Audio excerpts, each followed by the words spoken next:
Good morning, Year 5, and welcome to another brand new week of virtual maths lessons. You have got me again for the next couple of weeks for your maths lessons. Hopefully you all had a good week last week. If you managed to enjoy some fresh air, or maybe you continued with your home learning, whatever you did, hopefully you're feeling refreshed this week and ready for a brand new half term, starting initially with more virtual maths lessons. We have got our 4 mental maths questions plus the time on the screen. So as we did before half term, once I've finished speaking, pause the video, give yourself around 30 seconds, and then we will come back together and go through the answers. Pause the video now. Question number 1. Will 865 divided by 5 have a remainder?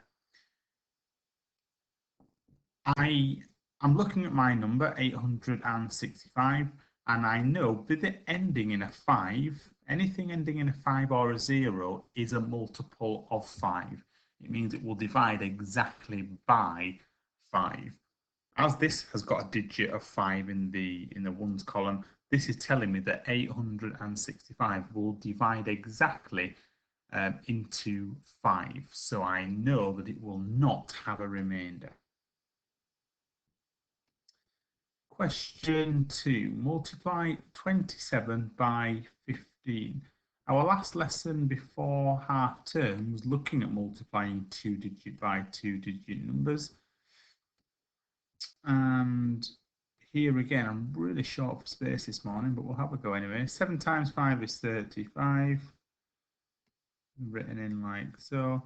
2 times 5 is 10. Add on my 3 is 13. Circle my 1, put my 0 down. 1 times 7 is 7. 1 times 2 is 2. Add my answers together. Really short, so I'm going to write it over here to the side. 5 add 0 is 5. 7 add 3 is 10. Exchange my 1. 2 add 1 is 3. Add on my 1 is 4. 405 was the answer for number 2. Question 3. A square has a perimeter of 24 centimetres. Perimeter, the distance around the outside. Work out the length of the sides of the square. As we know it's a square, we know we have 4 lengths, all are equal. So I need to do 24 divided by 4 to give me the value of 1, or to give me the measurement for one side. 24 divided by 4 would give me 6 centimetres. So I know that the length of each side of my square is 6 centimetres long. Question number 4. Write the Roman numeral MCCL as an ordinary number. Roman numerals isn't something we've looked at very much. However, we will have covered it in year 4, and hopefully you can remember. If you can't, don't worry. The M stands for 1000, the C stands for 100, so 2C stands for 200, and the L stands for 50. 1250 is the number I was looking for. The time here shown on the clock face is 6 minutes past 5. 6 minutes past 5. Let's get into today's lesson then. Our WALT today is multiply 4-digit numbers by 2-digit numbers. So last lesson we looked at 2-digit times 2-digit. Today we're going to have a look at 3-digit and 4-digit numbers times 2-digit numbers.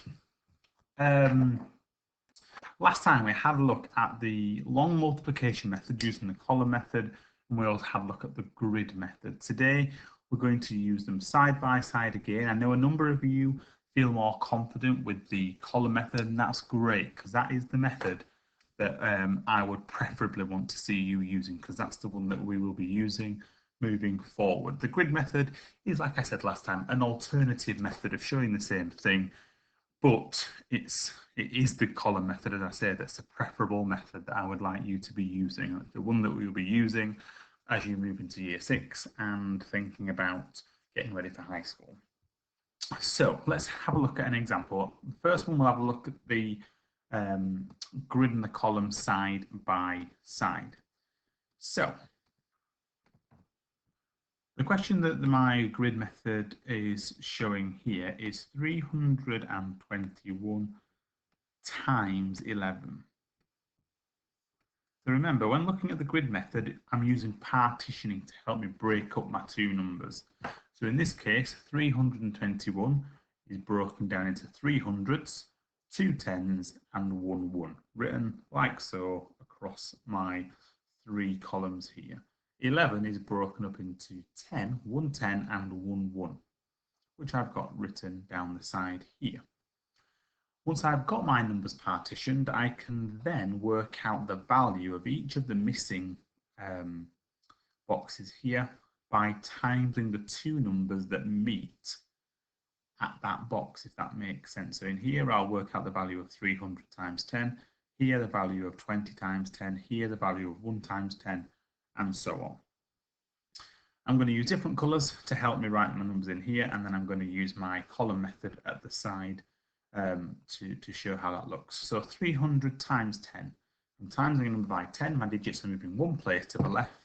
So the 3 moves into the thousand column. My zeros move along, and I have a 0 in, as a place value holder in the ones column. So the number that goes in here would be 3000. 20 times 10, same principle. Digits move one place to the left. 20 times 10 would be 200. 1 times 10 is 10. 300 times 1, well, 1 times anything is whatever you started with. In this case, it was 300.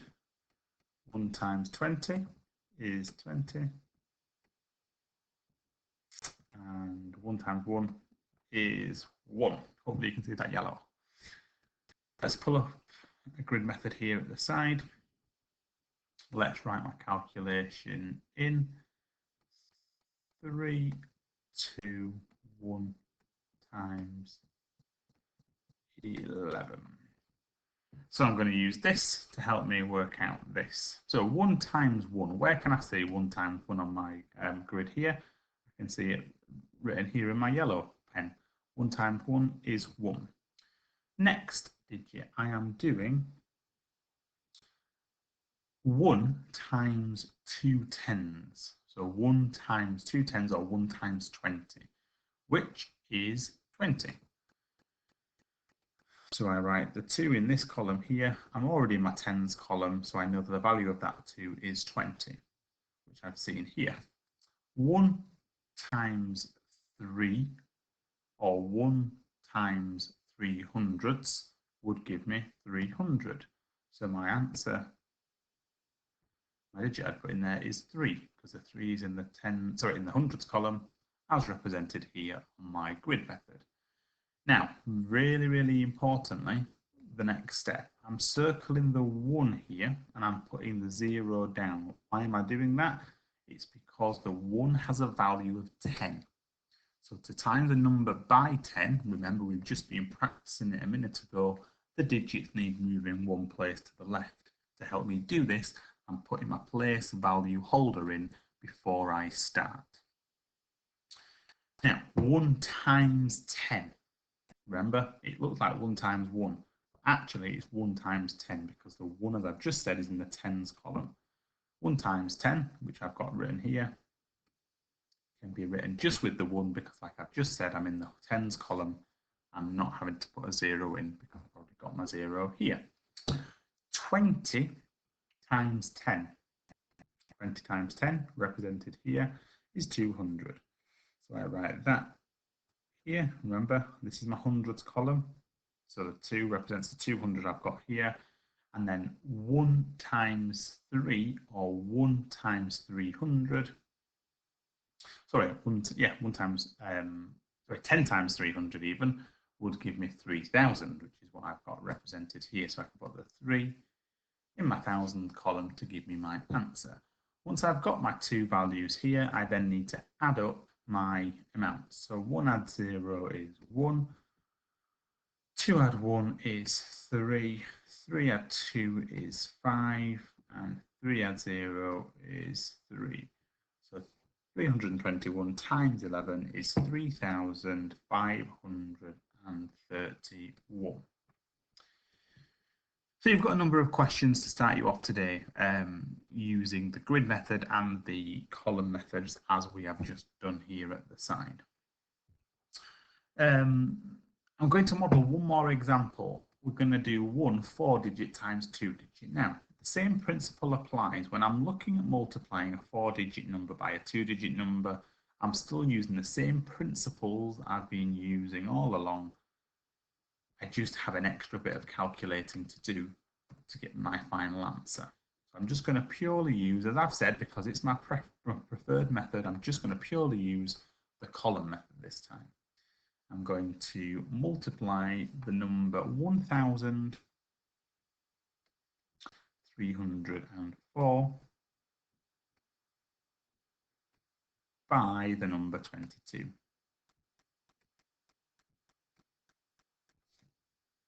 I'll multiply. Right, here we go then. So 4 times 2 is 8. 0 tens times 2. Anything times 0 is always 0. 2 times 300, or 2 lots of 300, would give me 600. Remember, the value of the 6 is hundreds because I'm in the hundreds column. 2 lots of 1,000 would be 2,000. Again, the 2 is in the 1,000 column, so we know it's a value of 2,000. Circle my 2 time, put my 0 down. I'm doing that because I know my answer, I am timesing it by 10. I'm not timesing anything by 2 here, I'm timesing it by 20. So because of that, I need to put my place value holder in to move my digits one place to the left. Times my answer by 10. So 20 times 4. 20 times 4 is 80. Put my 8 in here. Remember, I'm in the tens column, so it's got a value of 10, which is right because we said that 20 times 4 is 80. 20 times 0. Anything times 0 is always 0. 20 times 300 is 600. And 20 times 1,000 is 20,000. Put a 2 in here because I'm in the 10,000 column now, so I know that 2 represents 2 lots of 10,000, which is 20,000, my answer. 8 add 0 is 8. 8 add 0 again is 8. 6 add 0 is 6. 6 add 2 is 8.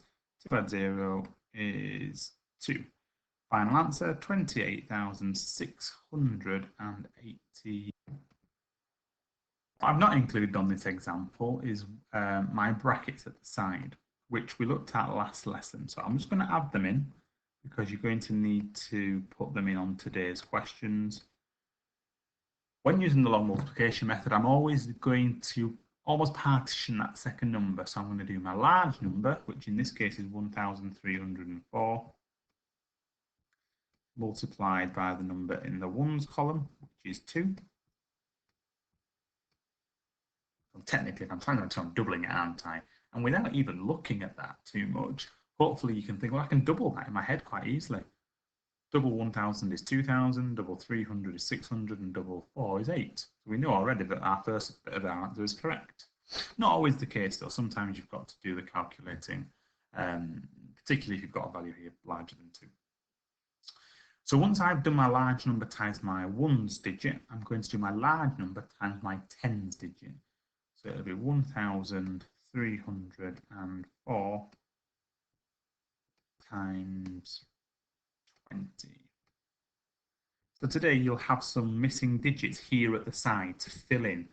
Okay, remember, if I'm doing a 4-digit times a 2-digit or a 3-digit times a 2-digit, I'm always doing my large number, my number on top, multiplied by my ones number first, which I'll represent on my first line of my calculation, and then my number on top multiplied by my tens number, which I thought to represent on the second row. Once I've done that, I'll add my two answers together, which will give me my final answer. So I'm going to stop there. I'm going to let you get on with the lesson. Have a go at it.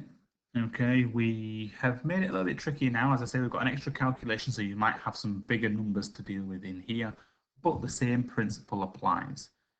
I'll repeat, just to clarify, large number times by ones number written on here, large number times by tens number written here. Brackets written at the side. Don't always have to be there, the brackets. However, if you understand by putting the brackets there what it is that you're calculating, I would always suggest that you do put the brackets in. But you would never get marked down for not putting them in. Have a go. Let me know how you get on, and I'll see you for tomorrow's lesson in the morning.